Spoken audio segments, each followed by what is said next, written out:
papo aí, porque agora começou. Olá. Estávamos aqui falando sobre guitarras e o nosso convidado de hoje, que eu não vou apresentar ainda, ele estava falando, nossa, quanta guitarra. E eu falei que eu jamais comprei um carro. Isso aí. A minha mulher, Dona Karen, ela dirige aqui na família. Eu nem dirijo, não é nem que eu não tenho carro, eu não dirijo. E tendo em vista que eu não dirijo, a gente tem um Honda Fit bem velho, que é desde quando eu conheço a Karen. Ele era lindo quando eu assim, tem um carro que tem uns 6, 7 anos, e a gente, putz, tá uma bosta esse carro. Vamos comprar outro. Aí tu olha assim e fala assim, não. Pra quê, né? É muito dinheiro. São 10 guitarras, como você falou. É 10 guitarras, cara. 10 guitarras vão me fazer, talvez, ficar tão inspirado, ou alguns sintetizadores, ou muitos plugins vão me fazer ficar tão inspirado, e vão me fazer, de fato, ganhar dinheiro. O carro é só pra perder dinheiro. Por isso que eu sou um consumidor dos aplicativos de carona. E de guitarra. Agora eu vou apresentar quem tá aqui comigo.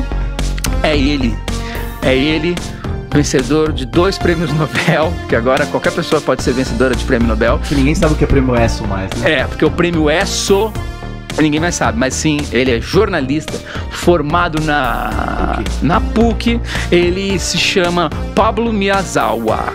Tudo bem? Ele, palmas. Eu consumo o material desse homem desde a revista Herói, que pra quem é muito jovem talvez não se lembre, mas meu público não é tão jovem. Era uma revista que fazia o quê? Contrabandeava spoiler de anime que passava na manchete, porque não tinha nem TV a cabo. Isso aí. Era uma internet impressa, era o Crunchyroll impresso ali. Tudo escaneado de revista japonesa, traduzido. Tudo errado. Aí depois, só terminando aqui a apresentação, aí depois eu voltei a conhecê-lo de verdade aí, quando ele era o diretor da revista Rolling Stone. Isso. Quando teve até aquela capa com a Fresno, com um ato de coragem de uma revista que cobre música, e depois ele chegou até a fazer uma carta de recomendação para poder ganhar um visto americano para ir tocar no South by Southwest. Rolou? Rolou e a gente descobriu que nem precisava, era só chegar chegando, porque South by Southwest ninguém ganha para tocar lá. A gente faz um glamour dizendo que está tocando nos Estados Unidos, mas só te inscreve no South by Southwest, manda uma coisa mais estranha, porque se tu mandar uma música boa, é capaz deles não te aceitarem. Uma música boa, normal. Manda assim, peido e fala assim, avant-garde, music, com uns cachorros latindo e uns caras gritando. Eles assim, essa banda é boa. Aí eles te chamam e tu se vira pra ir pra lá. South by Southwest é isso, desmascarando South by Southwest. Os bastidores do rock. Aliás, começa semana que vem o festival, né? Vamos! Eu adoraria. Tava indo pra lá agora. Uma das melhores coisas que eu já fiz como jornalista de música é ir pra Austin. O melhor do South by Southwest é um festival que acontece em Austin, que basicamente ele não é cercado. Eles simplesmente fecharam, eles pegam todos os bares de um bairro da cidade, o centro, que tem muitos bares, que a cidade tem muito bar de música ao vivo, e fala, começou o festival. Então todos os bares da cidade fazem parte desse festival. Então se tu tem uma pulseira lá que tu compra, tu entra em todos esses bares. E o segredo do South by Southwest, que o inviabilizaria no Brasil, é que as pessoas entram nos bares, elas não ficam bebendo na calçada. Por quê? Porque nos Estados Unidos não pode beber na calçada. É verdade, eles entram pra assistir o show. Se você tem a pulseirinha, você vai ter o direito de entrar, mas não garante que você entra. Porque pode estar cheio. É, e vai estar cheio. Eu perdi o show da volta do Hole, da Courtney Love, em 2010, porque eu não consegui entrar, porque tava lotado já. Mas é uma delícia. Quem puder aí, quem tiver muita grana... Vale o turismo. Vale. Tem outra coisa que eu fiz contigo que você não lembra. Eu escrevi a orelha do teu livro. Escreveste a orelha do meu livro. Sim, é verdade, cara. Teu primeiro tu livro. E o Emicida. Isso. Quando eu preciso de dar credibilidade, eu chamo o Pablo. A gente se conheceu, a primeira reportagem que eu fiz com você, a gente foi fazer uma tatuagem, você lembra? Eu super lembro, Cadê 2009, ela tá aqui próximo ao meu sovaco, minha tatuagem. Um cachorro, né? É um cachorro, era o Spike. Eu tava redescobrindo a minha infância e tentando ressignificar as coisas, e aí tu fica naquela fase que tu fica querendo tudo que quando era, por exemplo, eu comprei um Super NES de novo, eu comprei até um par de roller de novo.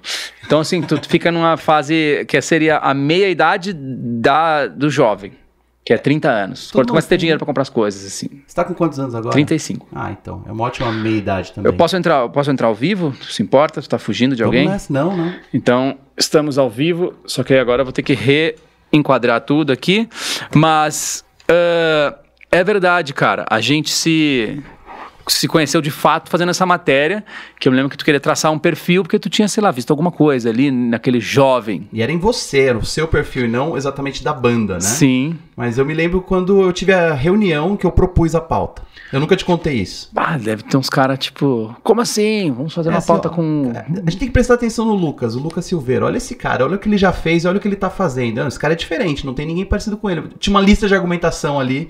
Cara, tá bom, faz essa matéria logo. Eu falei, não, mas eu quero fazer essa matéria. Eu não sei por quê, porque exatamente a gente não se conhecia e eu sentia que eu podia contar algumas... Eu sentia, acho que a gente se identificava de alguma maneira ali. Não sei o que aconteceu. Era um amor, eu acho. Foi. Acho que eu tava sentindo já. 10 anos atrás. O quão japonês tu é? É um quarto, digamos, né? Meu avô veio pra cá nos anos 30, mais ou menos. Conheceu minha avó aqui, filha de japonês, então é um quarto japonês. Pô, ir pro Japão hoje deve ser muito louco. Agora, tu imagina tu ter vindo do Japão em 1930. Veio pra cá sem nenhuma família junto e então. sem conhecer ninguém. A história do meu avô é muito doida. É exatamente igual aí pra outro planeta. Deve ser, cara. Ver um monte de... assim, porque eu imagino que quando encontrarem vida em outros planetas, as primeiras vão ser vidas muito paia. Eu fico imaginando um planeta que é só um monte de árvore, assim. Que já ia ser legal, não ia ser tipo fungo. Mas era o Brasil, né, pro Japão. O japonês vinha pra cá pra sair de uma miséria louca que, assim, tava vindo gente pra cá fazia 20 anos. Eles iam pra cá dispostos a qualquer coisa. Basicamente... Porque lá eles iam morrer. Tinha que recomeçar. Meu avô tinha cerca de uns 18 anos por aí, uns 20, veio pra cá sozinho e fez de tudo. Colheu algodão, fez teatro, foi pra galera, jogou carta, tomou birita. Tem alguma coisa que o japonês sabe, além de beber, que as pessoas não acham que o japonês bebe muito. Os caras sabem, tipo, esse bagulho assim, ó, tá bom, vamos trabalhar então. E se organiza e trabalha. Em qualquer coisa. Você entrega pra ele qualquer missão, o cara vai lá e faz. Então, acho que é por isso que eles prevaleceram aqui, porque não tinha frescura. Né? E não só na agricultura, mas qualquer coisa. Mas você pode ver, não tem muito japonês rico hoje. Não tem muita família de japonês que perseverou. No máximo, os caras são comerciantes que têm um comércio há muito tempo. Mas o dono do Marukai ali, esse cara aí se deu bem. Tipo isso, mas não tem nenhum japonês que veio pra cá e inventou um negócio que não tinha, fez uma indústria e hoje é rico, como muito italiano, muito europeu. O japonês não tinha. E os libaneses, né? Libaneses só vira presidente, todos eles viram presidente. Políticos, né? Aqui em São Paulo, pelo menos, os últimos prefeitos, pelo menos 3 ou 4 são de origem libanesa. Eu dei uma checada nisso, e presidentes também, cara. Pega aí o Temer e quase presidente, e candidatos também, pô, o Alckmin, vamos falando aí, Kassab, o Haddad, o Maluf. Cara, é uma esfirraria do lado da outra. Eles são bons nisso. Não, mas japonês não. Você pode ver que japonês é comerciante ou é funcionário, é empregado ou vai pra agricultura no interior. E foi isso que aconteceu com meu avô. E, por sorte, ele conseguiu perseverar, fez uma família de 9 filhos e aqui estou. E aí conseguiu cursar uma PUC. Eu nem conheci meu avô, mas sim, eu cursei a PUC, fiz jornalismo aqui em São Paulo, foi a única faculdade que eu prestei vestibular, só quis isso da vida. Meus pais se conheceram na faculdade de jornalismo, né? Já te falaram, quando tu fez jornalismo, que tipo assim, sério que vai fazer jornalismo? Na época era uma piada assim, do tipo, jornalismo, você vai passar fome. Mas isso aí, anos 90, né? Já se falava isso. Quando todo mundo passava fome, né? O que é um absurdo. O jornalismo, assim, o cara, não, você quer ganhar dinheiro, você vai fazer medicina ou vai ser engenheiro. O jornalismo é você escolher pra passar fome antes de começar a sua carreira. Era essa a mística do negócio. E hoje, eu acho que até hoje faz mais sentido do que antes, mas eu conheço muita gente que se deu bem. O cara quer entrar num show de graça, né? Então... Sei lá, a cultura... Isso é jornalista cultural, assim. Acho que nos 10 anos atrás, sim. Mas quando eu comecei 20 anos atrás, a ideia era trabalhar com notícia mesmo. A ideia era desbravar uma coisa, porque não tinha internet, né? Então, Mano... parecia difícil, então parecia um super desafio você contar uma história, fazer uma entrevista. Então hoje parece muito fácil. Acho que é por isso que ninguém se interessa. Eu fiz publicidade e metade do curso é junto com jornalismo lá na URGS. E os caras, era justamente os jornalistas, tu viu que eles tinham esse bagulho assim, mano, a notícia, a reportagem. Aí tinha a revista da faculdade, que a galera fazia umas putas de umas reportagens, assim. Você nunca sentiu vontade olhando aquilo tudo? Então, aí eu me achava pouco publicitário nesse rolê, assim.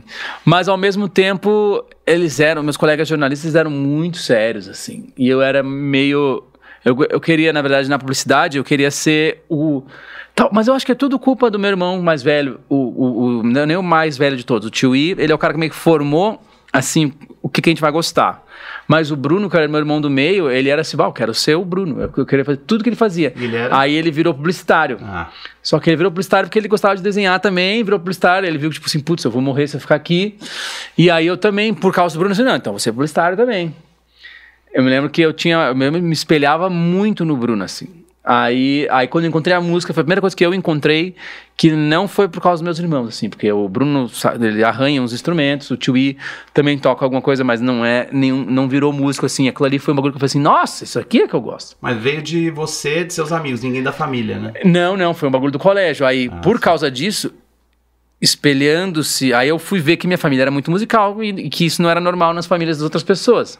Aí, tipo assim, minha mãe toca todos os instrumentos, o meu pai canta. Meu pai é muito engraçado. Agora ele tá lançando, ele lança vídeos no Facebook.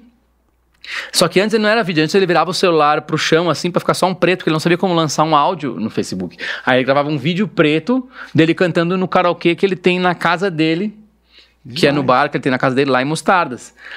Aí ele assim, chegamos agora na 257ª página musical da série Senderos de los Amores aqui no Niloflix. Ele entra numas. E canta a música. Niloflix. Aí ele vai inventando umas marcas. E a galera, tem um monte de fã que segue ele, a galera me comenta assim e vai engajando ali aquela... E por que eu ia falar isso? Músicas também? Agora ele deu de cantar Fresno. Ele começou a se encantar pela Fresno. Aí ele me manda, Lucas, me vê aqui como é que ficou, não sei o quê. E aí ele vai pirando. O bom é que a gente fica falando sobre música e não fica falando sobre Bolsonaro, que meu pai é Bolsonaro, assim como quase todas as pessoas que moram em Mostardas. É mesmo? É. Mas vocês não brigaram por isso, né? Eu falei, putz, se for brigar com meu pai, fudeu, né, cara? Eu só tipo assim, Hoje eu vi um adesivo no Twitter lá, um sticker assim, valeu a pena brigar com a família por causa de política? Daí todo mundo, sim. Mas nessa altura valeu. Dependendo da família, às vezes é um tio, aquela coisa que a família de fato não escolhe. Então, sim. Tem várias pessoas que têm famílias muito como é que é a palavra? Ruins, assim, uma família que não te faz bem, sabe? Às vezes o cara é diferente, sei lá, o cara, não é diferente, mas enfim, o cara é gay, ou a pessoa, mesmo que o cara simplesmente ser alternativo, gostar de rock, o metaleirinho da família, já chegava a ver, esse cabelo grande aí, não sei o quê. A gente era skatista, usava roupa folgada. Talvez por isso eu tenha usado roupa apertada depois. Você tinha esses tios aí que pegavam no teu pé? Muito, assim, tá com os bagos pesados. Lá em Fortaleza eles falavam assim, tá com os bagos pesados. E aí, uns anos depois, tava lá todo mundo usando bermudão de skate. Então, a família nem sempre é legal. Às vezes o cara internaliza essas coisas aí e fica todo complexado. Que é que nossas famílias fazem com a gente, né? A gente vira umas pessoas complexadas. Eu tive sorte. Toda a minha família aí é do meu lado, digamos assim. Eu não tive que brigar com ninguém. Os grupos da família são muito light. Acho que isso é um privilégio. Eu vejo muita gente sofrendo. Fala assim, parei de falar com minha mãe e com meu pai no ano passado. Ainda bem que isso não aconteceu. O bom é que a gente não tem um grupo da família. Isso ajuda muito, assim. Às vezes e mesmo assim, às vezes minha mãe escorrega uns bagulho. Lucas, tu viu isso aqui? Um fake news, assim. E aí eu fico, mãe, putz.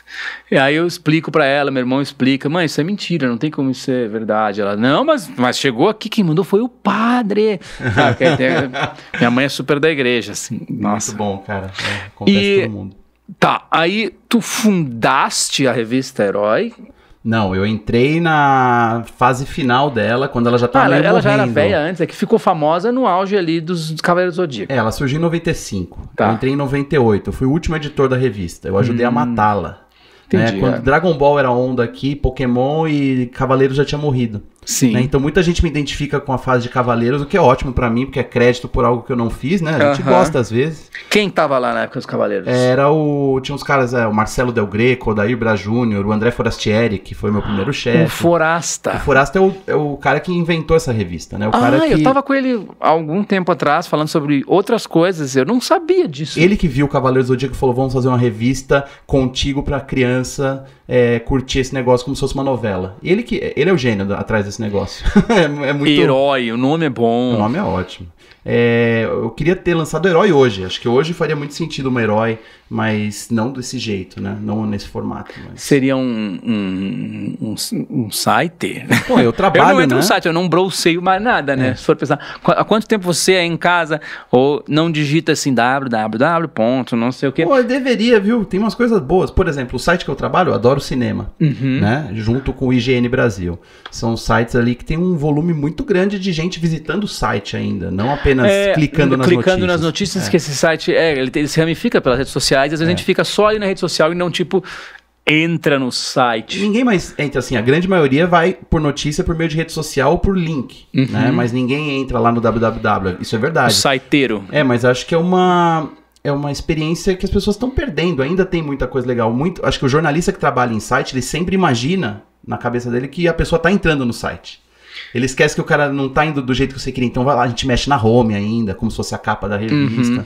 E na verdade o cara tá ali no Twitter falando assim, o quê? O cara lê a manchete, dá um retweet, passa pra frente, é isso aí. Às vezes só lê a manchete e dá um retweet, fala assim, meu Deus! E às vezes nem dá o retweet, só fala meu Deus. Assim, vai sair, sei lá, um filme aí de herói novo. O cara, meu Deus, já morri, toma aqui meu ingresso, pega meu dinheiro. Você tem visto essas coisas, aliás? Tá não, depois que esse cara nasceu, eu passei muito pouco no cinema. O cinema virou uma balada, assim. Virou um negócio que é difícil, cara, de ir, assim. Porque... é um evento, né? É de noite, normalmente. Então, às vezes, eu tenho uma tarde livre, que é muito difícil. Ou porque cancelou um bagulho. A primeira coisa que eu pensei, nossa, eu vou ao cinema agora. Aí pega aquela sessão da 1h, que é ótima. O que você viu a última vez, hein? Pra tu ver, cara, tô tentando pensar. Eu fui ver filmes por causa da Sky, então eu tenho que tirar todos esses do caminho. Putz, cara, não vou nem te dizer que filme que eu vi, assim. Eu acabo vendo depois em casa. Vou te recomendar um filme, então. Que saiu semana passada, o Alita, Anjo de Combate. Eu quero ver esse. Veja. Eu quero ver esse. Aquilo ali é o meu tipo de ficção. Acho que é por isso que você ia gostar. É muito bem feito, muito bonito, mas eu não sei se entrega, né? Mas... aquilo ali, aquilo ali. Aquilo ali eu gosto. Vai ver a Alita. E a gente fica vendo muita série. Agora eu tô vendo uma série que é monstruosa, cara. Você deve estar mais avançado que eu. Que é o Assassinato de Gianni Versace. Ganhou todos os prêmios, né? Deus! É o American Crime Story. Não tive coragem de pegar ainda. Eu fiquei... 7 episódios, 8 episódios, grande. Assim, eu fiquei muito chocado. É tipo... Porque foi aquilo lá, né? É o que estávamos falando sobre o Projeto Humano. São histórias que já aconteceram, só que no bolor das notícias, tu não consegue ter esse distanciamento de ouvir toda aquela história. O mesmo foi com o lance do O.J. Simpson. No dia que teve aquela caçada bizarra, aquela perseguição de carro monstruosa, estava tendo Copa do Mundo nos Estados Unidos. Tinha uma outra coisa. Foi um dia que teve 3 coisas muito absurdas. Assim, então é impossível te dar atenção. Isso nos anos 90. Hoje em dia é mais impossível ainda. Essas histórias hoje em dia... Pois é. É todo dia um bagulho, um escândalo, alguma puta notícia, alguém que morreu, alguém que tu não consegue acompanhar. Então quando tu vê a história assim, esse lance de aniversário, meu Deus, cara. Eu acho... eu sempre fico pensando essas reconstituições de crimes reais, de histórias reais, o quanto é permitido pelo bem da narrativa dar uma alterada, né? Então o pessoal falando do Bohemian Rhapsody, não sei se você viu. Vi. Foi esse o último filme que eu vi no cinema. Pois é. O quanto aquelas mudanças foram realmente não apenas válidas, mas permitidas, porque elas foram endossadas pela banda, né? Tipo, vamos fazer o Fred achar que descobriu que teve AIDS antes do Live Aid, sendo que foi 2 anos depois, pra colocar o impacto emocional dele decidir tocar na frente daquela plateia. Não é verdade. Mas isso fez o filme dar um tchan. Dá um tchan, ele fala assim, eu vou morrer mesmo, então vamos fazer esse show como se fosse meu último. E não é verdade. Né? Ele continuou tocando e tal, e outra coisa que... Eu soube que foi meio que na época do Rock in Rio, assim. O show foi em 85, foi depois do Rock in Rio. Eles tocaram aqui no Rock in Rio em 85, eles tocaram aqui em 81, mas no filme... Ele não sabia que tinha AIDS ainda não. Em 85. Não, e no filme fala que eles tocaram aqui nos anos 70, mas ele tocou aqui em 81, né? Já tinha naquela turnê do Montreal, que eles estavam virando uma banda de ginásio já. E outra coisa... Uma mudança drástica, na minha opinião, é essa coisa de fazer com que ele seja o cara que destrói o Queen por querer fazer uma carreira solo, sendo que o Roger Taylor já tinha lançado 2 discos solos naquele momento. Que devem ser péssimos. É um que tem um ET na capa lendo uma revista com a cara dele. Eu tinha uma figurinha desse disco. Sabe o que eu achei legal desse filme? Porque ele deixa claro que o Queen é a maior banda do mundo, porque...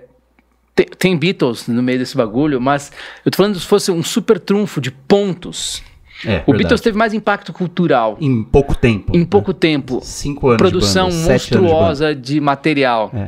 Mas eu tô falando em termos de super trunfo, de pontos, se tu avaliar essas pessoas por pontos, que nem estão fazendo na China. Tipo assim, o Queen, tipo assim, todo mundo ali, individualmente, é mais capaz e mais cabuloso e produziram uma discografia muito foda. E o que são coisas ruins contra o Queen? O Queen tem muita música ruim. Tem bastante. Porque eu só gosto de banda que tem música ruim. Não pode ser só música boa. Assim.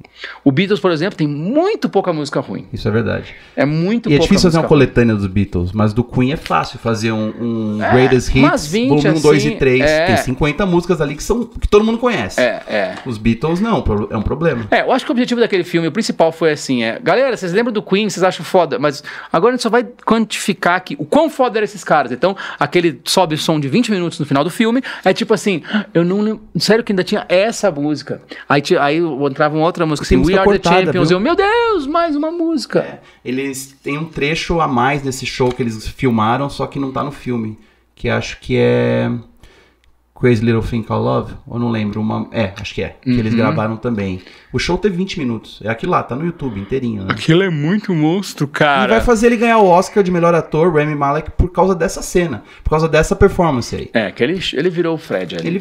Podiam ter colocado uma lente de contato nele, eu não entendi. E o Dentão?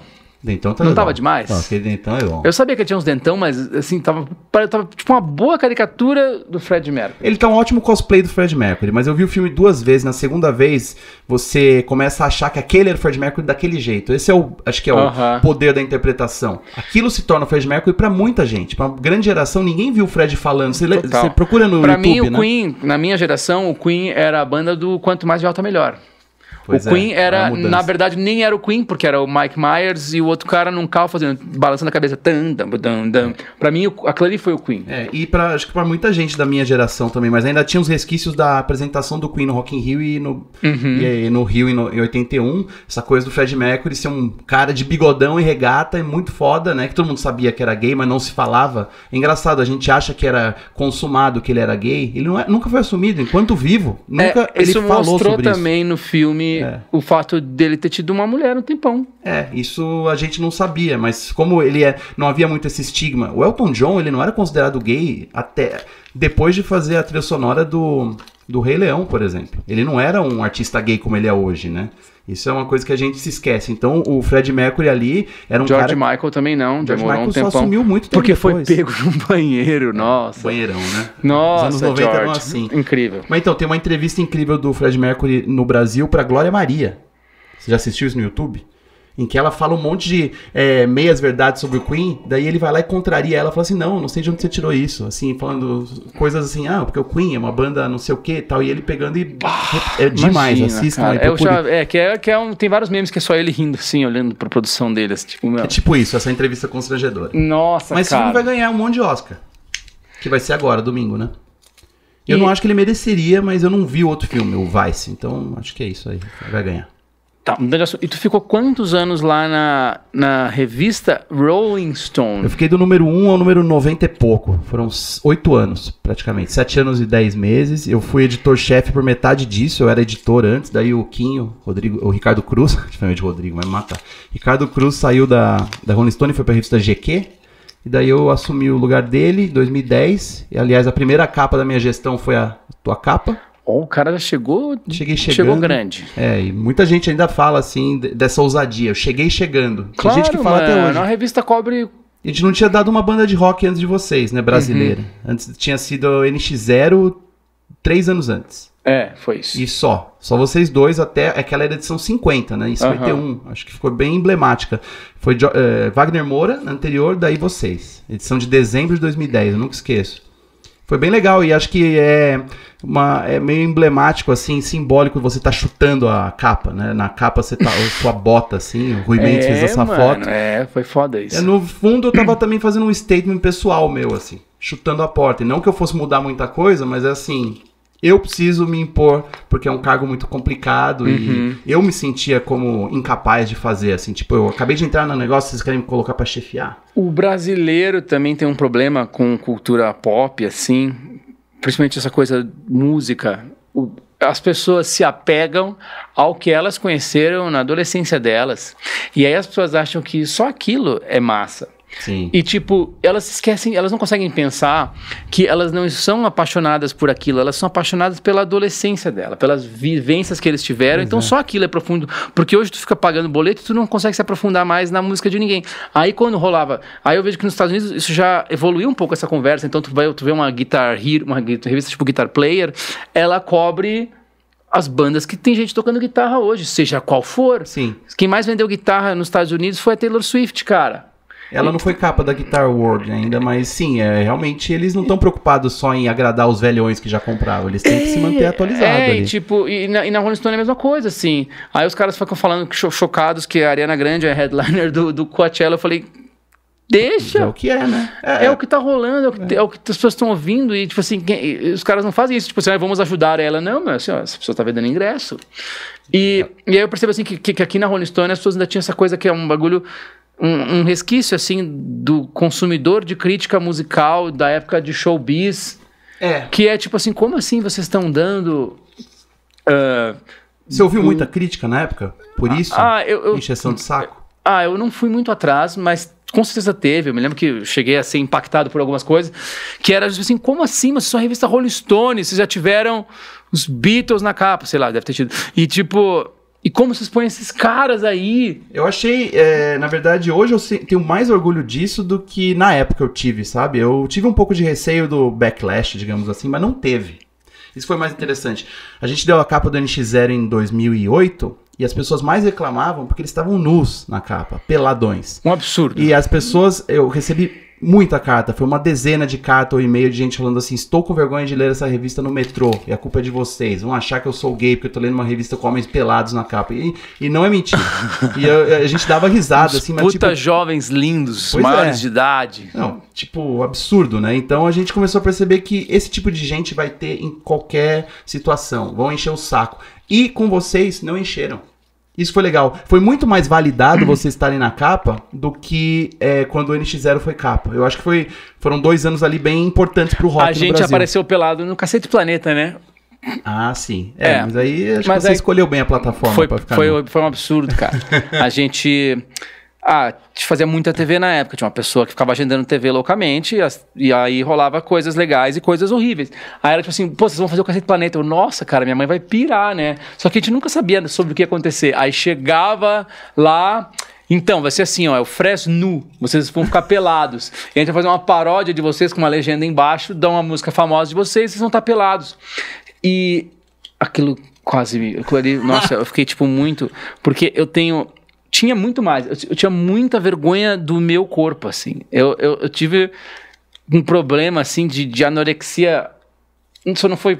Eu nunca vomitei, nem nada, mas, assim, um problema de noção corporal, assim, eu nunca quis ser visto pelado. E aí eu não só vou ser visto pelado, como eu fui ser visto pelado na Globo. No programa mais assistido. Mano, foi tipo assim, aquelas coisas que o cara não divulga. Que ano foi isso? 2009, sei lá, 2008. Vocês já estavam trabalhando com quem? Já era Bonadil era. Bonadil era total. Globo foi só nessa época Bonadil aí, algumas coisas depois. Mas era justamente assim, a gente não sabia muito sobre as coisas. Hoje, quando fala assim, vamos marcar um negócio lá na televisão, tá, como é que vai ser a entrevista? E aí a gente fica pensando, o que vão fazer comigo? Porque tem esse trauma aí do Criança Esperança, onde eu tive que cantar Barbie Girl, e o segundo trauma, que foi o Fresno pelado no Cacete Planeta, e teve um terceiro trauma, que era no auge do top 3 traumas. No auge do backlash contra Justin Bieber. Aí a gente foi fazer um programa da Eliana e rolou, Lucas, agora tu vai ficar porque tu vai ser o jurado dos melhores covers mirins de Justin Bieber. Aí eu fiquei sendo jurado, muito boa a dança dele, muito legal, isso foi muito traumatizante pra mim. Mas pegou mal? Ou pra você era mesmo? Era na época que não era legal ser fã de Justin Bieber e que o ser humano ainda não estava evoluído nessas questões. Porra, eu sempre falo, né, que a fobia, a hemofobia era só uma homofobia do brasileirão disfarçada e do habitante do planeta Terra, mas no Brasil a hemofobia era muito forte, porque na verdade os caras e às vezes até as minas, eles tinham problema com aquela masculinidade frágil. E sendo que um cara fez um tweet que bombou muito, né, que foi ele assim, uma das coisas que mais ajudou na desconstrução da masculinidade foi o bagulho do emo. E super foi, cara. Foi mesmo. No Brasil, pelo menos, foi muito mais forte que muitos outros movimentos músicos sociais antigos, né? Exatamente. Tipo, os góticos foram bem persistentes, né? Não sei se você pegou esse finalzinho aí, é uma coisa que... Meu irmão mais velho usava um sobretudo em algum momento da minha infância. Tinha os darks, né, também. Os darks, ele era um dark, eu acho. Os góticos iam no cemitério, né? Não, meu irmão não ia, ele era só um dark. Andava... Curtia...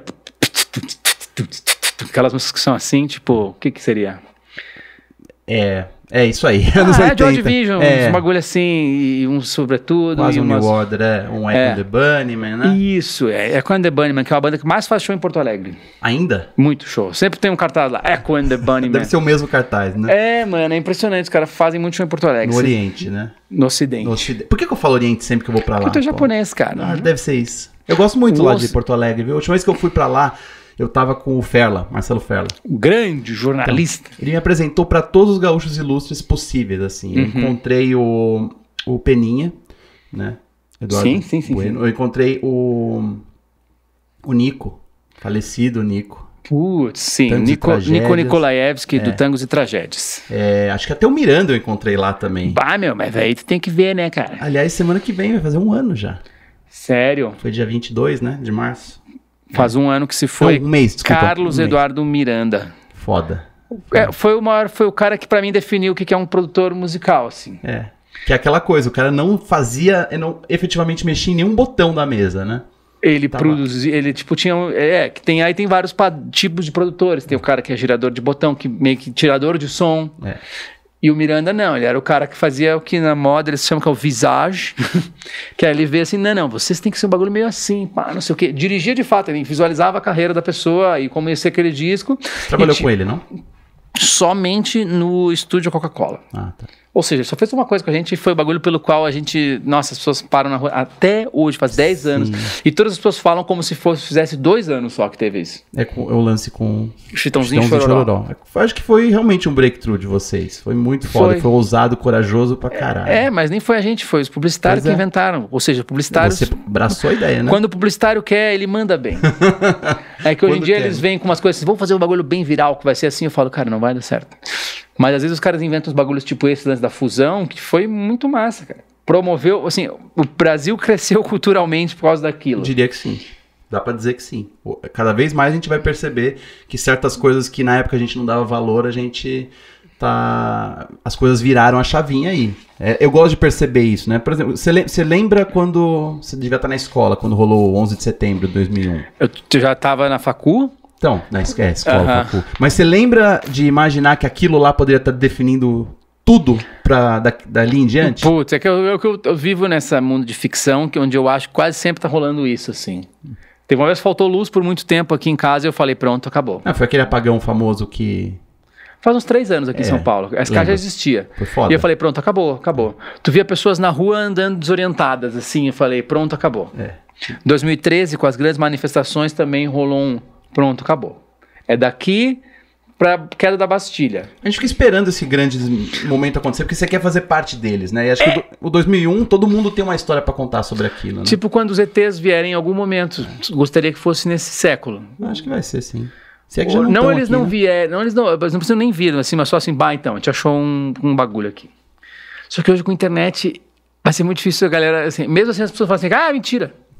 As pessoas falando que 11 de setembro é mentira, eu fico louco com isso, cara. As pessoas falam que o homem não pisou na lua. Esse ano faz 50 anos, inclusive. Que o homem pisou na lua? Julho de 69, né? É verdade, 50 anos. Isso aí todo mundo se lembra onde estava e o que estava acontecendo. Assim, o milésimo gol do Pelé também, mesma coisa. Todo mundo se lembra o que estava fazendo. Gol de pênalti. Quando o Kennedy foi baleado. E a gente tem essas coisas aí. A gente mede a velhice. Será que vai ter mais coisas? Ou por hoje tudo ser notícia? Ou melhor, por hoje a gente ter acesso a tudo. Às vezes as coisas ganham até menos peso, coisas que teriam mais peso em uma outra época. Mas é que hoje é muito pulverizado a cobertura de qualquer coisa. Imagina, por exemplo, sua filha nasceu. Você tem documentos visuais sobre o nascimento dela desde o momento que ela nasceu e antes. Você tem vídeo, ela tem o Instagram, etc. Então cada vídeo vale menos hoje em dia. Exato. Quantos vídeos você tem de quando você tinha 1 ano ou 2? 0. Pois é. E eles são muito raros, muito valiosos. Aquela foto de você. Eu me lembro quando a gente estava fazendo a matéria sobre você. A gente teve que arrumar fotos suas, né? Fotos de arquivo. Daí, essa aqui. Eu quero a mais antiga foto tua. Daí era uma foto 3x4 de escola. né? E hoje em dia não. Hoje assim, qualquer criança hoje tem um arquivo muito maior do que você teve durante seus 10 primeiros anos de vida. E o que significa isso? Assim, a gente vai começar a desapegar e desvalorizar a memória muito mais, porque você não precisa lembrar de nada. Né? Mas aí teu cérebro tá fora do teu corpo agora, assim, a tua memória. Inclusive as coisas que tu sabe. Tá na nuvem, né? As coisas que tu sabem, elas estão na nuvem, assim, putz, quem foi... As informações importantes que você tinha, tipo, como faz pra chegar lá, ou aquele telefone do seu amigo de infância, ou o aniversário da sua tia, você não precisa saber mais nada. Então, algumas informações novas você tá colocando no lugar aí, né? Tem muita coisa, mas... A gente já é Android, então. Você não precisa nem lembrar o nome daquela banda lá. Você pode, o Spotify vai te mostrar qual é a música que você ouviu ontem, aquela banda lá. Então você não precisa nem lembrar o nome da banda que você curtiu ontem. Então o que a gente tá fazendo com essa parte do cérebro que a gente armazenava essas coisas? Isso significa que a molecada vai ficar mais inteligente, mais assertiva do que a gente? Ou realmente eles estão desperdiçando essa área cerebral que a gente usava para armazenar coisas tão úteis como o telefone do seu melhor amiguinho? Eu sei o telefone da pizzaria que eu pedia pizza quando eu tinha 7 anos. Cara. Até porque tinha poucas pizzarias na Exato. época. Era tipo assim, o Disque Pizza. O Disque Pizza. Liga pro Disque Pizza. iFood o caramba. Né? Gosto do iFood, mas tipo, nada como ligar pro Disque Pizza. Ontem eu pedi um negócio aqui, Uber Eats, e realmente chegou, antes, chegou muito rápido. Essa sacolinha aqui? Não é propaganda, os caras não me pagam nada, mas eu fiquei muito impressionado, eu pensei assim, como eles fazem? Do Rai Poké, que esses caras nos ajudam e aí eu vou ajudar eles. Porque é bom, né? Poké é muito bom. E virou popular, assim, é fácil de abrir franquia, porque não precisa da habilidade do temaqueiro. Só que tu julga a qualidade do poké pelo abacate, né? Quando o abacatezinho tá cortadinho igual o sashimi, é porque é bom. E quando ele tá verdinho. Porque o resto é peixe cru, as coisas. E pelos pedaços de amêndoa em cima, sabe? Isso é importante, tem gente que esquece. Mas o Rai Poké ali na Augusta é o melhor poké que eu já comi. E eles aí no Uber Eats, eles têm poucas coisas. Eles têm poucas coisas, opções, assim. Por que eu acho? Porque os bagulhos já estão prontos. Tipo meio esteira do McDonald's, porque assim. Foi muito rápido. É muito rápido. Chegou em 18 minutos. Não é possível. Que é o tempo que o motoqueiro demora pra chegar aqui, assim. Eu fiquei chocado. E muito bom, e vou pedir hoje de novo. Mas, enfim, isso não é um public post. Agora... Mas então tu tava falando dessa coisa que pra mim é muito importante, que assim, as pessoas acham que o ser humano vai ser metade homem, metade máquina, só que a gente meio que já é. Só muda que o nosso celular, ele não está ainda dentro do nosso cérebro, mas ele tá, tipo assim, já é uma extensão do nosso corpo, já é um membro que a gente tem externo. Por exemplo, agora que eles querem nem percebe, o bagulho do wearable, né, do relógio, já tá encostado na gente, ainda não pegou muito. O lance do óculos do Google lá, quando lançaram, as pessoas ficaram meio, tipo assim, o mundo não estava muito pronto para aquilo, aí retraíram o projeto, mas uma hora vai vir. A nossa geração, né, a minha, se você me permite me colocar na mesma geração que você... Tá quantos anos? Vou fazer 41 semana que vem. É a mesma geração. Sou de 78, né? Você é de 83, né? É, isso aí. Então, desculpa aí revelar tantos detalhes da tua vida aqui pro seu público. A galera sabe que eu sou velho. Mas a nossa geração ainda, a gente tem uma função em resistir um pouco a essas coisas, porque a geração seguinte e as novas, eles estão extrapolando. A criançada, o neném já nasce passando o dedo numa tela, num papel, num livro, como se fosse uma tela de tablet. A Sky esses dias passou um dedo na geladeira, assim. Pois assim, eu não quero essa geladeira. Aí o Sky, nem todas as superfícies são smart. A nossa geração, ela ainda está muito atuante e inteligente o bastante, e a gente vai persistir por muitos anos para segurar um pouco essa onda, porque a gente, ao mesmo tempo que a gente ama essa tecnologia toda, a gente tem medo dela.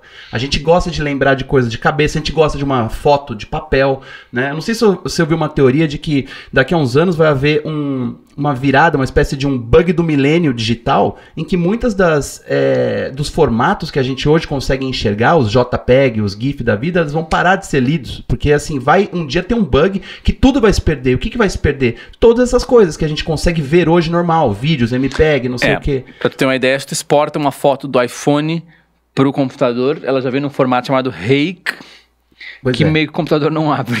Imagina, vai ter um momento que os computadores não vão mais conseguir ler as fotos que você armazenou a sua vida inteira. E quais fotos vão resistir?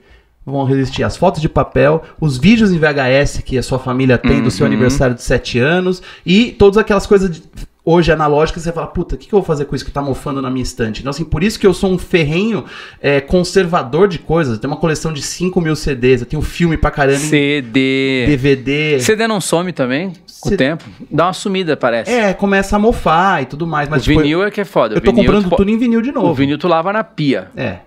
Tá sujo, tu lava ele na pia que nem um tênis e ele fica novo. O que a gente tem que torcer para as agulhas de vitrolas resistirem ao tempo, mas assim, os discos vão durar mais do que esses MP3 aí que a gente guardou, que já estão indo embora. E já estão ruins, assim, por exemplo, se eu ainda tivesse minha coleção de MP3 no meu computador lá de 98, ele tinha 6 GB de HD, 4 GB era MP3. 4 eu mil lembro minutos, que eu fazia as demos da Fresno, eu salvava num formato WMA, que era 16, em vez de MP3 128, salvava em 16, 20, salvava na pior resolução, que a música dava 250k, para poder mandar pra galera pelo Mirk.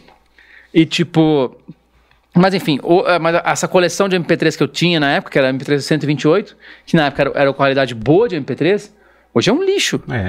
Os fãs falando, a gente tá lançando um ao vivo no YouTube, e os fãs falando assim, mano, pô, fazem DVD, putz, cara, mas o DVD, ele vai piorar muito a qualidade do negócio para caber para virar um DVD, que é um HD meio cagado. Compactado. Então, tipo... E já o que tiver lá no... Aí tu pega, por exemplo, tu vai ver um clipe do... Quer ver lá o clipe On With The Flow, que deve ser de 2007. O YouTube ainda não tinha HD, aí é um upload cagado do YouTube. Já fica puto, mano. Tu joga numa TV de 30 polegadas, já fica assim, não tem como ver. A gente tá muito mal acostumado, essa geração nova tá não só mal acostumada, eles acham as coisas do jeito que a gente consumia muito errado. Então você fala pro moleque, ele quer assistir uma coisa, eles falam assim, não dá, não tá passando ainda, ou vai passar mais tarde. Cara, como assim? Ele não entende. Né? Esse cara não entende. O streaming é tudo tempo real, então a gente tem que não se preparar para um apocalipse digital, mas eu fico imaginando que se acontecer um apocalipse digital, todas as nuvens pifarem, todos os grandes servidores do mundo ferrarem, no final vão sobrar as fotos que já eram velhas pra gente, entendeu? Então, assim, eu sou realmente um partidário de conservação, de guardar, de arquivar coisas, mas os apartamentos hoje não aguentam. Eu sou um acumulador extremo. A Karen é doente mesmo. Ela tem uma coleção de ponta de lápis, tipo, desde a infância dela. Isso é legal. É uma caixinha de PC que tem um monte de ponta de lápis, assim. Maravilhoso. É a melhor coleção que ela podia fazer, porque é dela, né? Só ela. E eu tenho um bagulho que eu tenho a doença do colecionismo. Quando eu vejo, eu tô colecionando. Por exemplo... Esse Magic do Andy que tá aqui no meu estúdio, ele veio parar aí um dia por causa da Sky. Aí ele já ganhou um vizinho, o Einstein, e seja lá quem for aquele rapaz árabe ali, que eu comprei quando eu tava no Catar. Sem pensar que talvez esse cara seja, tipo, sei lá, um ditador sanguinário, alguma coisa assim. Mas pra mim ele é só o meu arabinho que me faz lembrar quando eu fui para o Catar. E...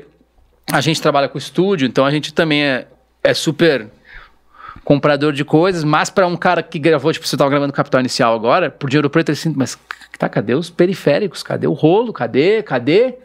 Aí eu até, em 2 músicas eu provei para ele que não precisa. Mas que seria legal, seria, mas não precisa. Eu tenho aqui compressor analógico, algumas coisas que eu só uso por capricho, assim, porque não, assim... Você pegou meio não vai mudar o caminho, né? Você pegou o analógico pro digital, então você consegue hoje passear pelos dois negócios. Eu sei o que as coisas analógicas, sei o que as coisas digitais estão tentando fazer. Hoje em dia é uma coisa que se usa muito na música pop, que é o que talvez derrubou a barreira do digital pro...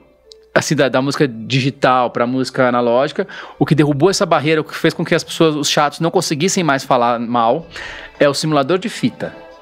Então, hoje em dia, tu consegue... Eles mandam...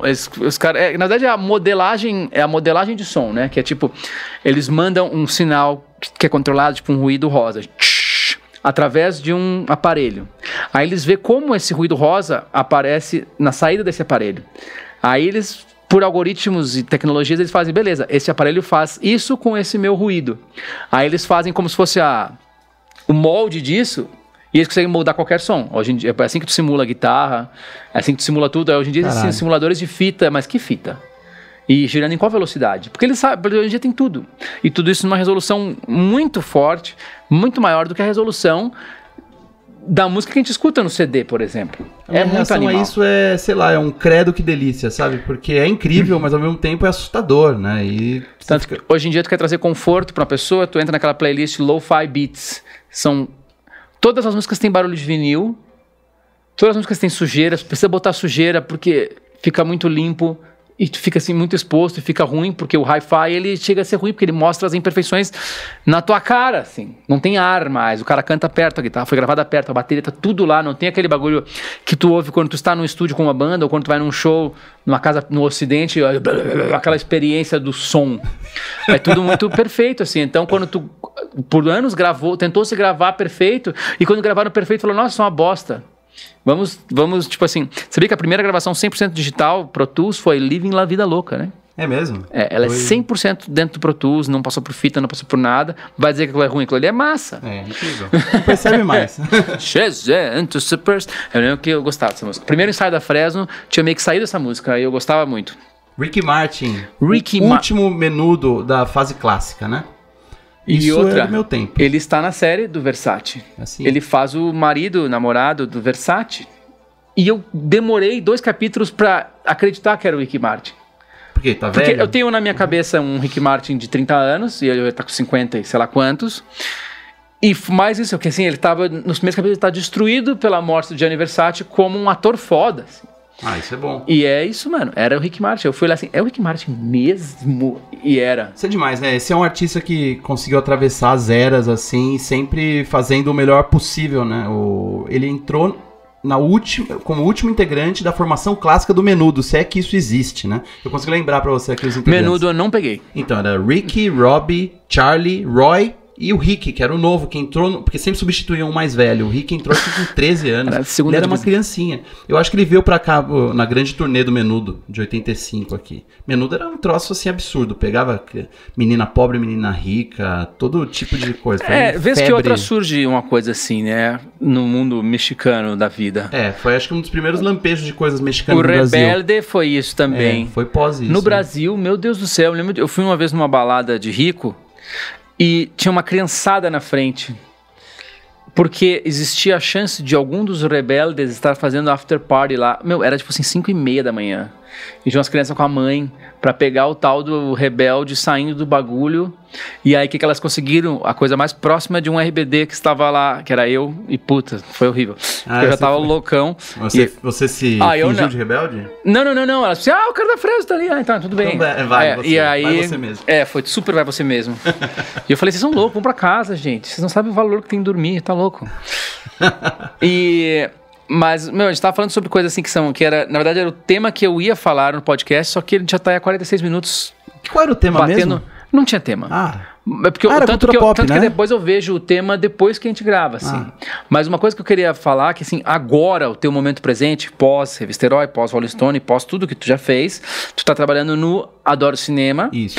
E no IGN, que é um portal gringo, que eu via várias resenhazinhas gringas e que resolveu abrir no Brasil pra cobrir games, que não é mais videogame. Videogame é coisa de velho. Console ligado na TV, tu já filtrou, assim, esse cara aí tem 30 anos. A gente já chama de cultura pop hoje porque não é só game, né? Tudo que vem junto, né? O game também se espalha pro resto. Na verdade, quem gosta de game gosta de todas essas outras coisas aí que a gente chama de cultura pop, né? Ler um quadrinho ou ver 10 séries na Netflix... Ou ver filme de super-herói, ou... O quadrinho, eu acho que a galera é muito mente que lê. Por exemplo, eu super minto que leio. É a mídia que, assim, você leu, uma dezena de quadrinhos necessários, mas ninguém acompanha quadrinho hoje, sabe? Quem que... O Teddy Correia acompanha. Então o Teddy... Compra, tipo, uns Batman com a capa do sei lá o quê. O Teddy é outra geração que isso fazia sentido. Hoje, pro moleque, os caras falam assim, dá pra baixar? Né? Eles querem o PDFzinho.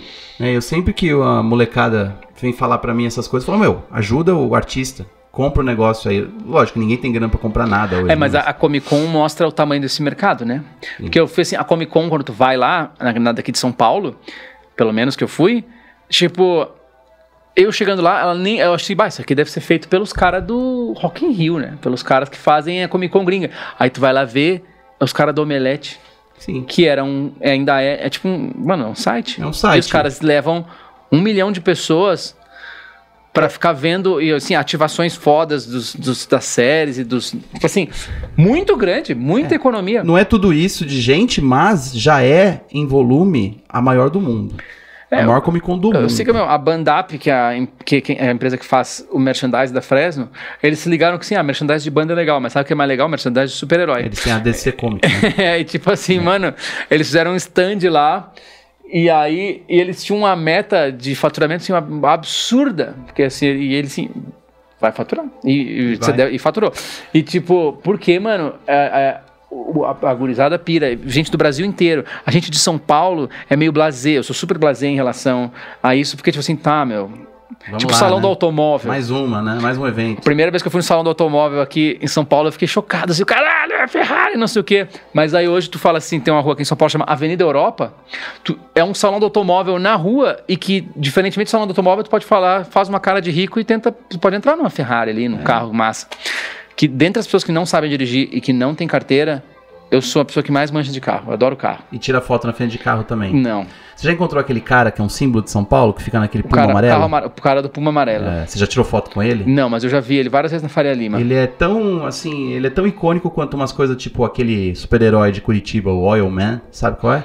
Não? É um cara que anda de cueca vermelha e com o corpo besuntado de bronzeador. Ah, ele é o meu herói tênis, agora. E anda de bicicleta no frio e procurando ladrão. Bandido. Curitiba é um lugar muito doido, né? É super doido. Porto Alegre briga com Curitiba na doideira. Tinha um cara que corria de madrugada só com calçãozinho de lycra nos anos 90 e 2000. Hoje em dia, calção de lycra, nós. Mas o cara corria, ele era saradão e corria com calçãozinho de lycra. E quando ele soltava o ar, ele dava um assobio muito alto. Ele passava por toda a... Eu não sei suiar. Aí, Ele existe ainda, esse cara? eu acho que existe, cara. Porque um cara saudável daquele jeito não deve ter morrido. Não de E aí frio. direto tava em festa, assim, na Guete. Porto Alegre também é uma cidade, é uma metrópole do interior. Provinciana. Todo assim. mundo se conhece. E tipo, e todo mundo assim, eu calculava assim, a cena hardcore e punk alternativa de Porto Alegre, 250 pessoas. Um show com 250 pessoas, tipo assim, extrapolou a cena.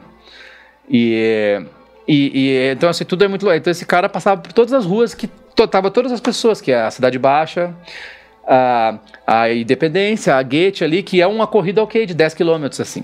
O cara corria tudo isso aí, mano. E eu ficava tipo... Eu queria um dia andar por Porto Alegre com você.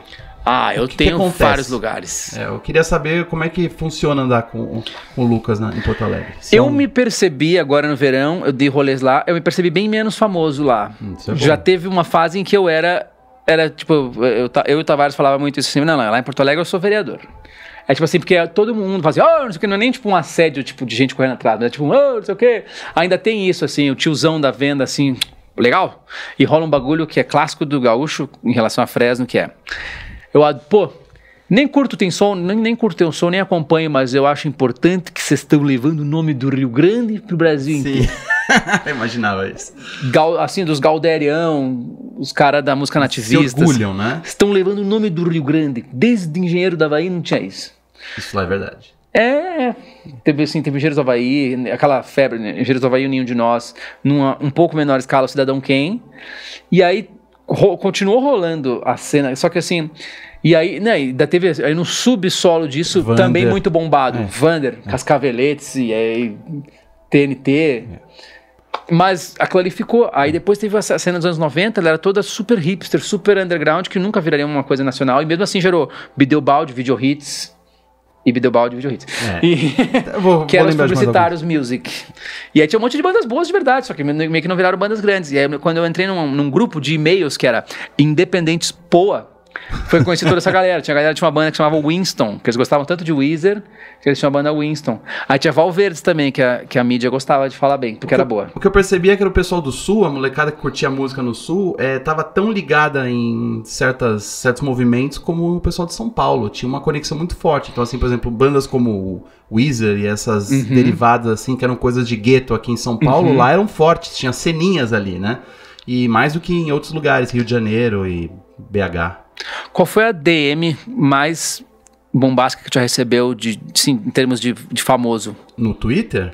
Deixa eu ver aqui, eu devo ter Não é que eu lembrei que tu tava falando de Weezer e tipo, eu sigo o Rivers Cuomo, foi a quinta pessoa que eu segui no Twitter, assim, vou seguir todas as pessoas que eu gosto. E ele te deu uma DM? Ele mandou sem nenhuma razão, Lucas, a gente tá em turnê com os Pixies e a gente quer ir pro Brasil, tipo, me ajuda. Oh my God, isso foi agora então? Foi. Em 2017. E aí eu fiquei desesperado.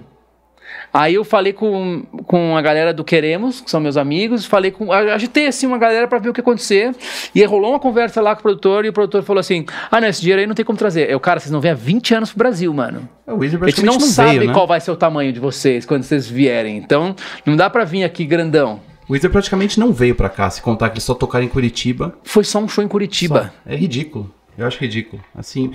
Eu recebi muitas coisas aqui, mas acho que nada tão bombástico quanto o Rivers Como falando. Só que sabe qual é o lance louco? Foi tipo o Mestre dos Magos, assim, porque ele me mandou isso, aí eu respondi, tipo assim, blum, um avalanche, aí ele ficou tipo 15 dias sem responder. Aí depois ele, aqui o contato do meu manager. Aí depois, blum, blum, blum. Aí depois eu, claramente, chatão, falei assim, olha aqui a nova música da Fresno. Que demais isso, hein? Ele ter visto você como um caminho pra vir pra cá. Porque eu tenho certeza que eles querem vir pra cá. É diferente de outros artistas que não vêm pra cá. Que não se importam. Você sabe que dizem que a Taylor Swift não vem pra cá porque a mãe dela não quer, né? Já ouvi esse boato. Eu não tenho dúvidas, cara. Já teve esse papo aí. Medo. Que assim, o artista vem pro Brasil ou quando ele tá muito grande ou quando ele tá muito miado.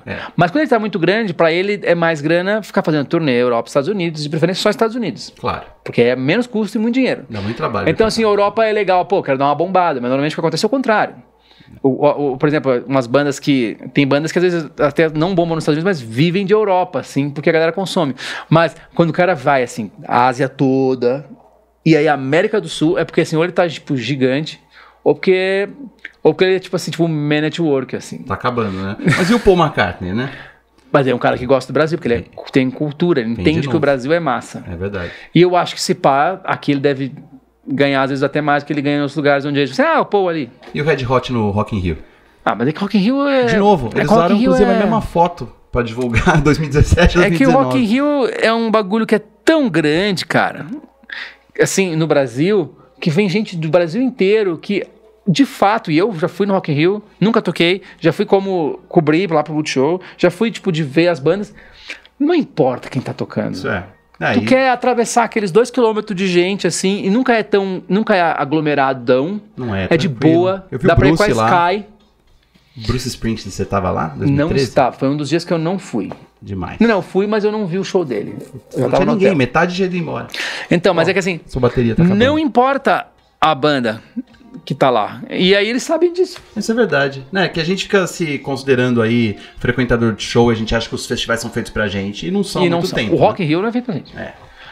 E o Lollapalooza é feito pra galera que tem 17, 18 anos e, sempre, muito dinheiro. Sempre 17 anos, a cada ano, né? E muito dinheiro, ou que consegue... Aí, por exemplo, as pessoas falam assim... por que não vai ter, tipo assim, sei lá, um bagulho tipo Weezer no Lollapalooza, tipo... O Weezer faz um Espaço das Américas, assim, a minha teoria sobre o Weezer é assim, que eles iam fazer um Espaço das Américas topado de gente. Acho que 2 noites. Eu ia encontrar todos os meus amigos lá, que nem quando eu fui no Sigur Rós. Quem gosta de Sigur Rós, né, gente? Mas Sigur Rós fecha um Sesc, né? Não, cara, eles fizeram um Espaço das Américas. Sigur Rós no Espaço das Américas? 100% lotado. Nossa. Todas as pessoas que já tiveram uma camisa do Joy Division estavam lá. Mas o Los Hermanos tocou no Espaço das Américas aqui em 2000. Los Hermanos é a maior banda do mundo hoje em dia. Pois é. Eles são a maior banda do mundo. Eles terminaram como uma banda de Espaço das Américas, que já é muito grande. Quem faz Espaço das Américas?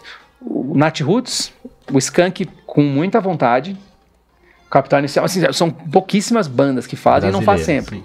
Los Hermanos parou de fazer música em 2007, sei lá. E, meu amigo, a banda continua crescendo. Vão lotar estádio, agora mais que nunca. É o Legião Urbana, né? E tem gente que acha que é só acabar a banda pra acontecer isso. Não, tem que ser o Los Hermanos. E aí hoje tu vai ouvir, por exemplo, todas essas voltas deles, eu ficava mais puto do que vai que legal, sendo que eu sou um grande fã de Los Hermanos. Mas aí nessa turnê eu falei assim, eu vou, muito.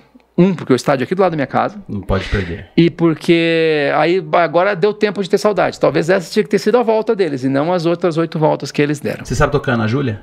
Pega o violão e toca na Júlia? Claro. Eu sei tocar todas as músicas do Los Hermanos.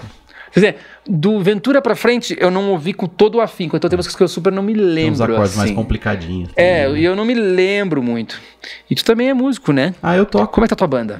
Eu tenho várias bandinhas aí, mas eu basicamente não tenho nenhuma banda de música autoral, porque como eu sou um baixista... E ninguém precisa de música autoral, né? Ninguém precisa. Onde já teve o Queen, por que a pessoa faz música?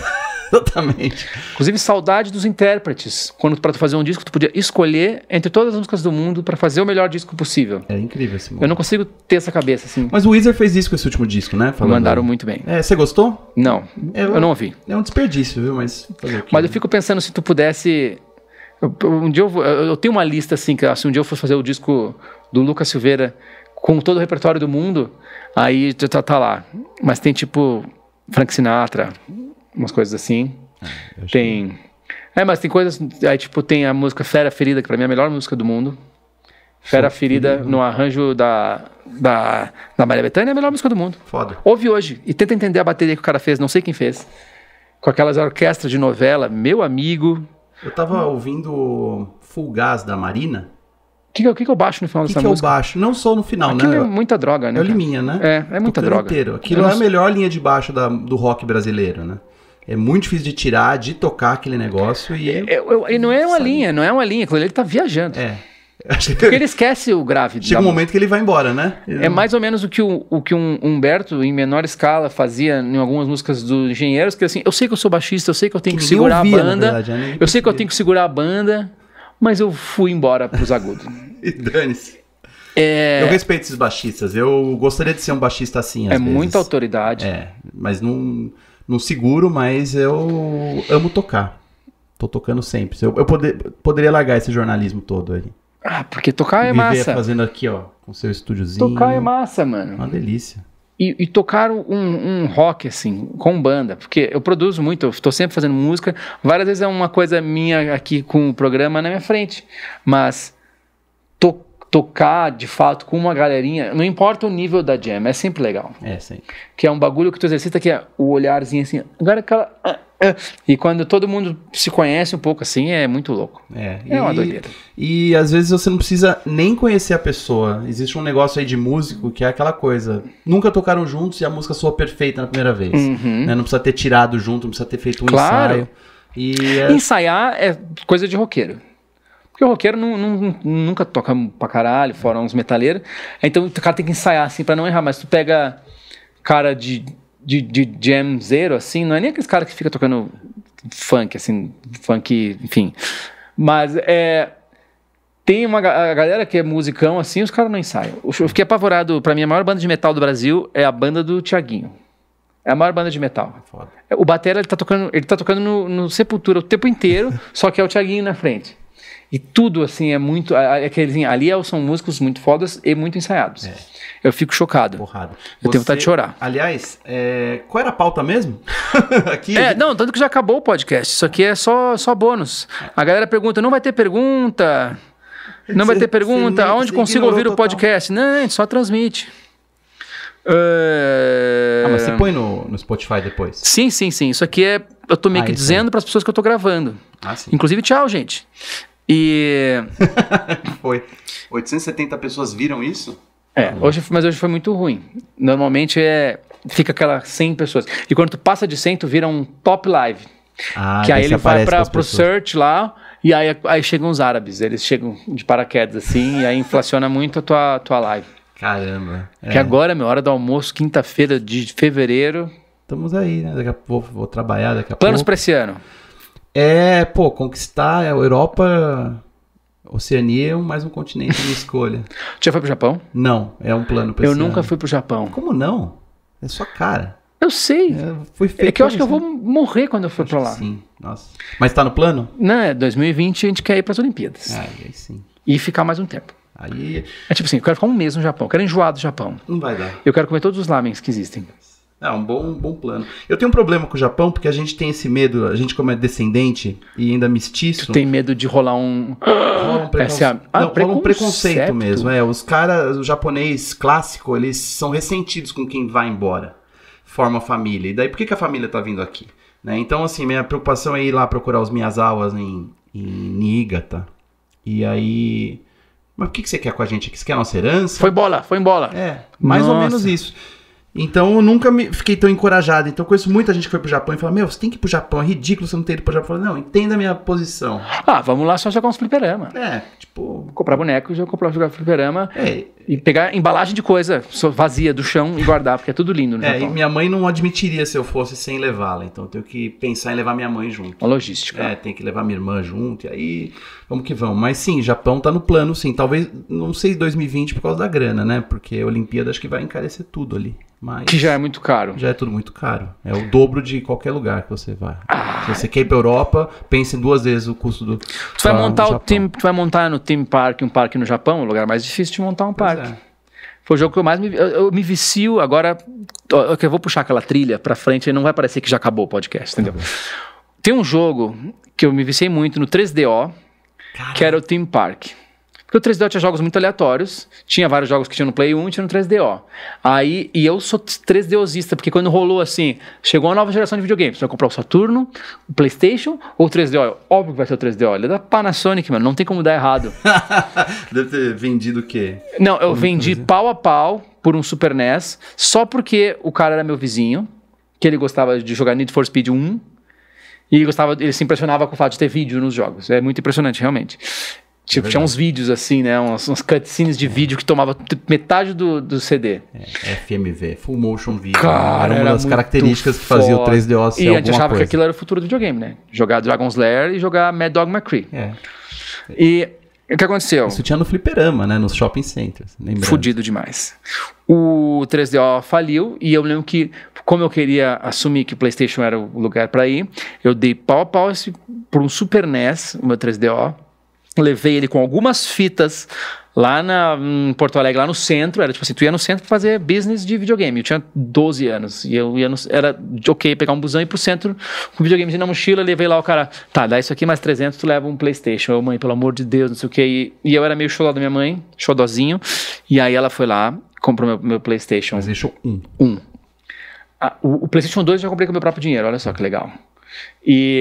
Mas aí eu tive uma grande época aí sem jogar videogame também. Que eu acho que foi quando eu descobri o rock ali. Aí eu desencanei bastante de videogame, desencanei de futebol. Foi na época do Nintendo 64, não foi? Que não joguei assim. O próprio Play 2 eu joguei muito pouco.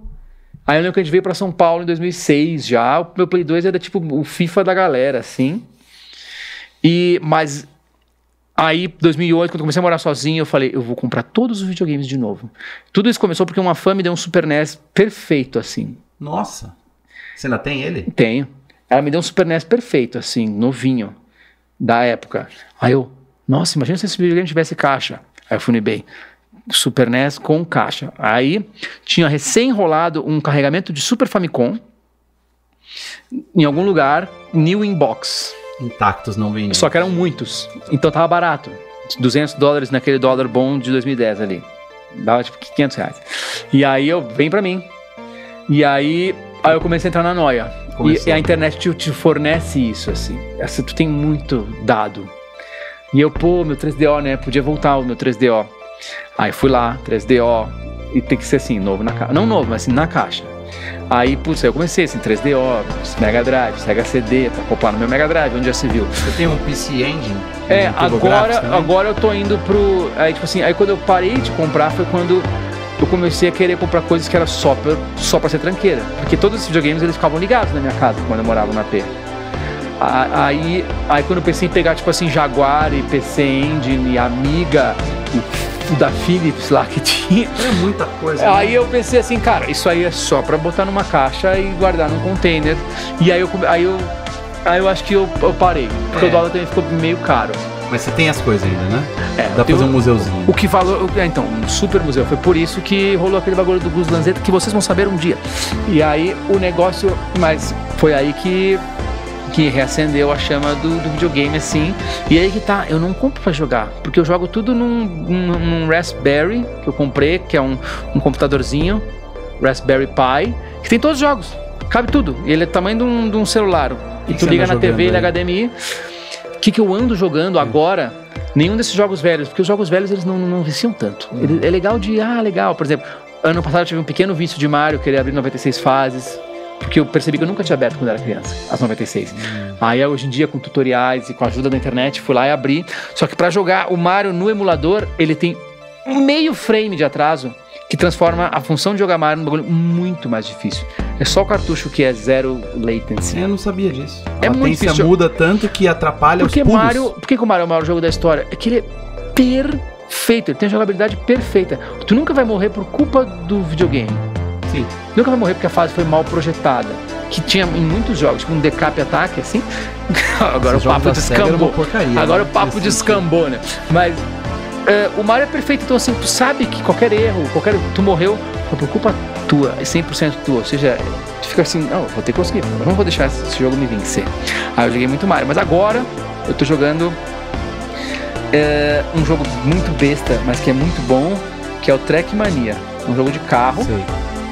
Que não é... Nos carros não existem, ele é super fantasioso, ele é um jogo pequeno, ele não é um jogo de 30 GB.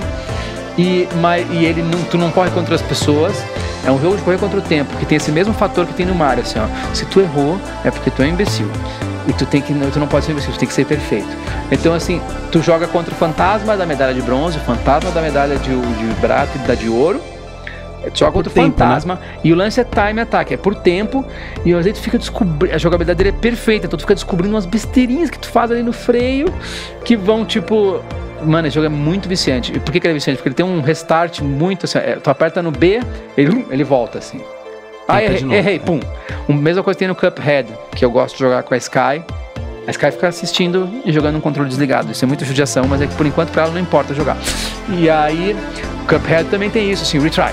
Assim, tomei um tiro no começo, retry. Então esses jogos eu me viciei muito. Jogou Trials, esse do... Você tem que fazer acrobacias com de motinha? Não. Vai sair essa semana aí. Esse jogo essa pegada Trackmania, só que fazendo manobras. Nossa, eu preciso. Em lugares infinitos. Saiu pro Xbox também.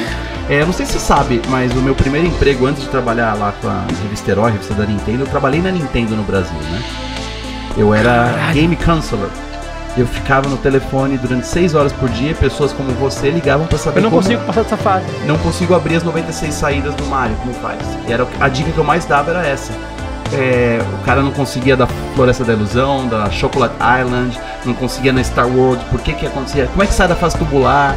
Eram essas dicas que eu dava. O Moma está certo em classificar esses jogos como arte. Opa! Porque, mano, planejamento dos mundos, o lance dos caminhos, o lance das fases, a música, a porra de fazer um personagem ter profundidade com, sei lá, 100 pixels. É muito foda. Realmente, não é só engenharia gráfica, assim, se você pensa em arte. Mario 64, né?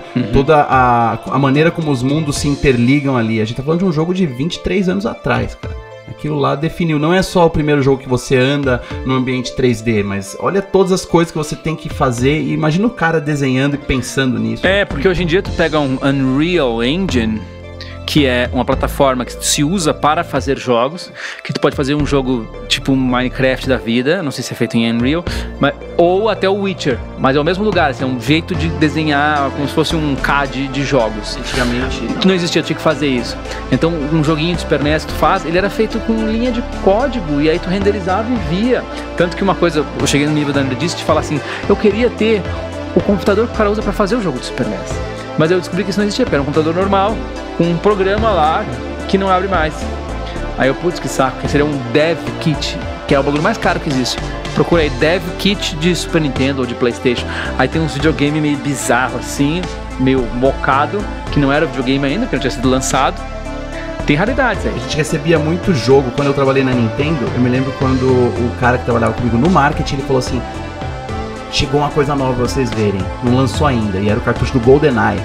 Meu Deus. Isso foi 2 meses antes de lançar o GoldenEye, ou 3 meses, uma coisa assim. Eu joguei muito game antes de ser lançado por conta dessas oportunidades, não só trabalhando, escrevendo sobre game, mas trabalhando lá na empresa. Então a gente às vezes recebia o Zelda, a gente viu antes e tudo mais. E esses jogos davam o quê? Assim, 30 horas, 50 horas. Hoje a gente tem jogos de 300 horas. O Ocarina of Time é um jogo que acho que dá de umas 50, mas a quantidade de tempo, por exemplo, que hoje eu jogo Pokémon GO, já bateu as horas que eu joguei o Ocarina of Time. Tu é um dos caras que continuaram no Pokémon Não, GO. eu parei, voltei faz uns 3 meses e eu... Sabe quem nunca parou? O cara que toca cello na família Lima. Ele é o maior Pokémon gozeiro do Brasil. Você parou? Você nunca jogou? Parei, eu joguei naquela época, muito. Eu e a Karen, a Sky era nenê. Tá bom, então. Aqui ficou ruim. Não, tá uma delícia. Parecia que o jogo tava meio beta, aí ele era super pesado pro celular. E não tinha coisas que eram muito desejos das pessoas, assim, deixa eu mandar um Pokémon pro meu brother. Ou deixa eu desafiar meu brother tem tudo remotamente. Isso agora, você tem que mandar presente pras pessoas, tem missões diárias, tem missões semanais e você vai... O jogo te motiva a entrar de novo, não é só colecionar. E não é só pegar, é muito mais que isso, é complexo pra caramba. Então, o Moisés da família Lima, a família Lima, os 3 irmãos, eles são os caras mais nerds do Brasil, você tem que conversar com eles. Nerd de verdade, não é nerd... Comprei uma roupinha na Renner aqui do Zelda. Não, é os caras nerd. Tanto que, assim, eu que sou um cara interessado por nerd, mas eu não me considero um nerd. Você não se considera um nerd? Eu sou aficionado por tudo. É. Eu gosto de conhecimento, mas, por exemplo, não leio os gibi. Gosto de Star Wars, mas aí às vezes as pessoas discutem Star Wars comigo e eu falo assim, desculpa, eu não sei. Tipo assim, tem pessoas que merecem esse título que não é nada pejorativo. Mas enfim, os caras da família Lima, tu começa um papo de videogame, mano, eles não param. Então, tipo assim, tem o Amon, que é o que toca violino, o Moisés, que aí é o nerd máximo, ele é tão nerd que ele fez um curso de mágico, e ele hoje em dia é um mágico, ele faz qualquer mágica na tua cara, tu fica assim, e aí, mano? Ele faz desaparecer qualquer coisa, não é tipo a caneta especial que ele comprou na galeria do rock. Não! Ele é mágico, e o Lucas também, nerdaço. Um cara que foi para os Estados Unidos numa viagem dessas para comprar enxoval e voltou com Play 4 e um Xbox One, assim. Aí como tu vai se dedicar a isso? Eu tenho um esquema com o Play. Um dia eles me mandaram e ele falou assim, e aí, Lucas, você jogou? Eu falei, cara, eu não consigo. Por exemplo, o VR, então, que é uma experiência tão imersiva que tu não consegue jogar. Tipo assim, tu tem que morar sozinho para jogar. Como é que eu vou estar jogando e a minha mulher vai estar jantando do outro lado da sala assim? Por isso que o VR ele ainda não pegou, porque é muito solitária a experiência VR. É tipo assim, tu realmente se fecha pro mundo, tu não consegue, por exemplo, direto eu tô jogando assim, entra uma cutscene, aí eu vou lá fazer xixi, ou vou olhar o celular. E o VR, não, mano, tu tá vivendo aquilo ali e pronto, tu tá num outro mundo. Fora que 30% das pessoas não conseguem jogar por causa do motion sickness, né? Do enjoo. Mas dá enjoo mesmo. 25, 30%. Eu acho que ainda não calibrou. Vai rolar. Não sei, eu não acredito muito. E a tela, mesmo ela tá tão perto da tua cara que ela não é HD o suficiente pra tu se imergir, tu parece que tá olhando pra um celular. No PlayStation não é tão bom, né? Se você pega ali os outros Oculus Rift, com PCzão, tem jogos muito bons, mas assim, quando o realismo que a gente tá buscando não existe ainda. Talvez não seja isso aí, né? Talvez não seja pra isso. Eu acho que esse não é o caminho, galera, da indústria que tá gastando dinheiro, não é. Pode Vocês parar. Que estão ouvindo esse podcast. Pode cortar esse papo aí que não vai. Eu acho que a gente ia falar sobre videogame, então agora acho que dá pra terminar. Acho que o lance era sobre cultura pop, né? Que você... Por causa do teu texto. Porque eu escrevi falando valorizando o escapismo em tempos complicados. Pelo amor de Deus. Eu não sei porque eu escrevi isso, na verdade, porque é uma coisa que já, assim, eu tô jogando muito Pokémon GO, vejo minhas séries e às vezes eu me sinto um pouco culpado de não estar acompanhando com tanto afinco as notícias do desgoverno brasileiro. A Pitty tweetou isso, ela falou assim, eu fico quase com vergonha de lançar música e de falar pra vocês irem lá ver um bagulho, quando na verdade eu tinha que estar falando assim, galera, lê o jornal que aconteceu um bagulho muito foda, e é verdade.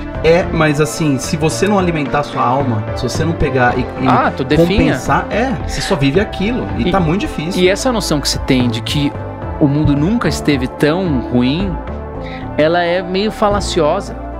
Porque se tu for avaliar em termos gerais, ele tá melhor do que já esteve. Sim. Só que hoje a gente tem esse acesso à informação. Antigamente tu queria se informar, tu tinha que ligar no Jornal Nacional ou tu abrir um jornal. E muitas pessoas não faziam isso, simplesmente seguiam com suas vidas e tá tudo bem, porque eu não sei nada do que tá ruim de acontecendo. Hoje em dia tu abre um Twitter, tu já vai assim, sério que o cara morreu?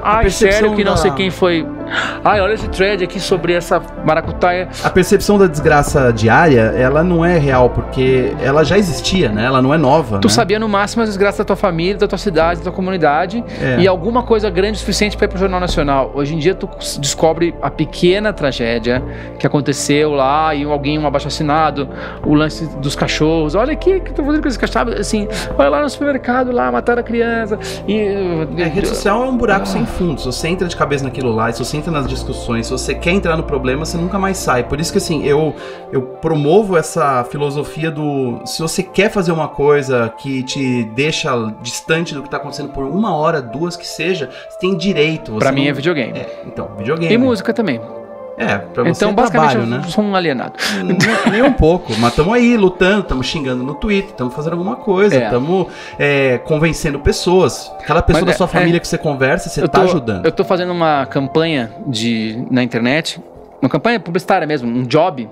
E todos os dias era pra postar, sei lá, segunda passada. A mulher disse, não vai dar pra postar porque teve o bagulho do extra. E fica chato postar dizendo que, sei lá, o que é bom. Tipo assim, não é de bom tom tu fazer uma propaganda. Aí, tipo, tá, beleza, vai ser quinta-feira aí. Então, morreu o Boechat. E aí não vai rolar, porque, ninguém vai prestar atenção nisso. Aí eu falando assim, um dia eu falei assim, vamos postar esse bagulho logo, porque sempre vai ter uma tragédia. Nós estamos na internet. Eu não abri o Twitter hoje ainda, mas deve ter alguma merda lá. Eles estão querendo que o Palmeiras seja rebaixado. Eu não sabia quem era Bebiano até um dia desse. Ninguém. Aí eu falei, é outro cara, cadê o Queiroz? Já é Bebiano, quem é? Não sei. Mas o ator pediu perdão pra atriz e talvez eles voltem. Sabendo, né? Eu tava vendo, não sei quem foi flagrada sem aliança, não sei aonde. Isso Minha aí. mulher, eu ando sem aliança. Inclusive, eu me casei com a Karen. A gente não é casado, mas assim, ela é minha mulher. Em grande parte, porque a gente acredita em umas coisas parecidas, que assim, aliança. Eu lembro que não teve, assim. E não é uma viagem minha, não, é uma viagem dela.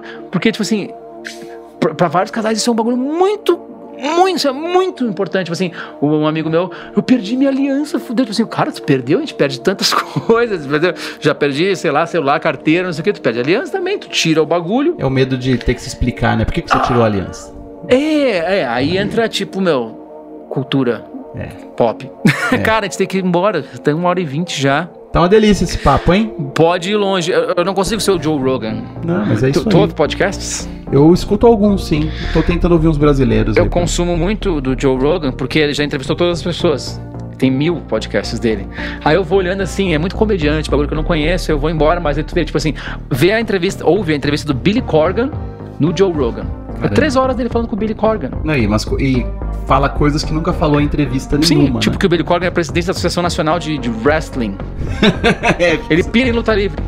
Outro cara que pira em luta livre é o Bob Mould, Husker Du. Sim, né? Mano, é uma moda dos roqueiros. Ele escrevia roteiro dos WrestleMania. Que doença. Então eu não sei, não tem nenhum equivalente dessa loucura aqui no Brasil. Aí até o Rafinha Bastos foi lá no Joe Rogan. E eu soube, porque o Rafinha Bastos ficou 2 horas falando inglês com o Joe Rogan. Eu encontrei o Rafinha em Los Angeles, agora. Tá super bem. E aí teve uma com o Mike Tyson também. Tu não tem muitas entrevistas do Mike Tyson, só tem foto dele dando porrada nas pessoas. E fumando maconha agora. Ele tá ele fala super sobre a plantação, um resort de maconha que ele tá fazendo na Califórnia. Mike Tyson. Mas é que é em inglês, então eu não tô falando com todo mundo. Mas aqui no Brasil tem esse bagulho muito bom também rolando. E a galera tá ouvindo podcast. E o que tá me preocupa o quê? Eu fico culpado por não estar ouvindo música. Sabia? Caralho, fiquei 2 horas ouvindo isso aqui. Podia ter ouvido aqueles 4 discos que eu tinha que ouvir. Mas é que música tu precisa prestar muita atenção. Precisa se concentrar. E música é teu trampo, né? Então acho que você tá meio permitido social. Falar, tô de saco cheio de ouvir um som. Posso não ouvir música hoje? Né? Pois muitas pessoas têm isso. E eu acho que às vezes eu posso até estar tendo, mas eu não percebo que eu tô tendo. E aí eu passo reto, assim.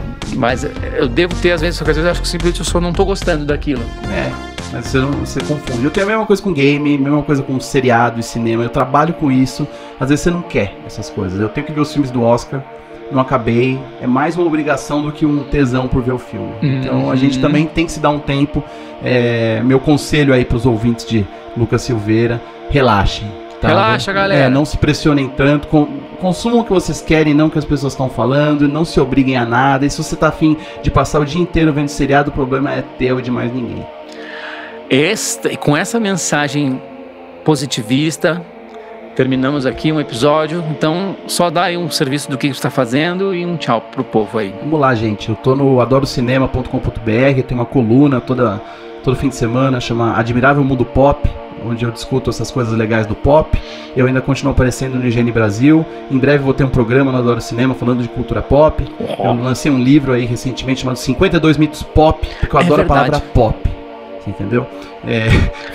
Cantor, artista pop favorito atual, vivo? Puta, que difícil, hein, cara. Eu gosto do Drake, mas não por causa da música, mas mais por causa... Mas tu acha pop? É que o rap é pop nos Estados Unidos, mas eu não consigo ver como algo...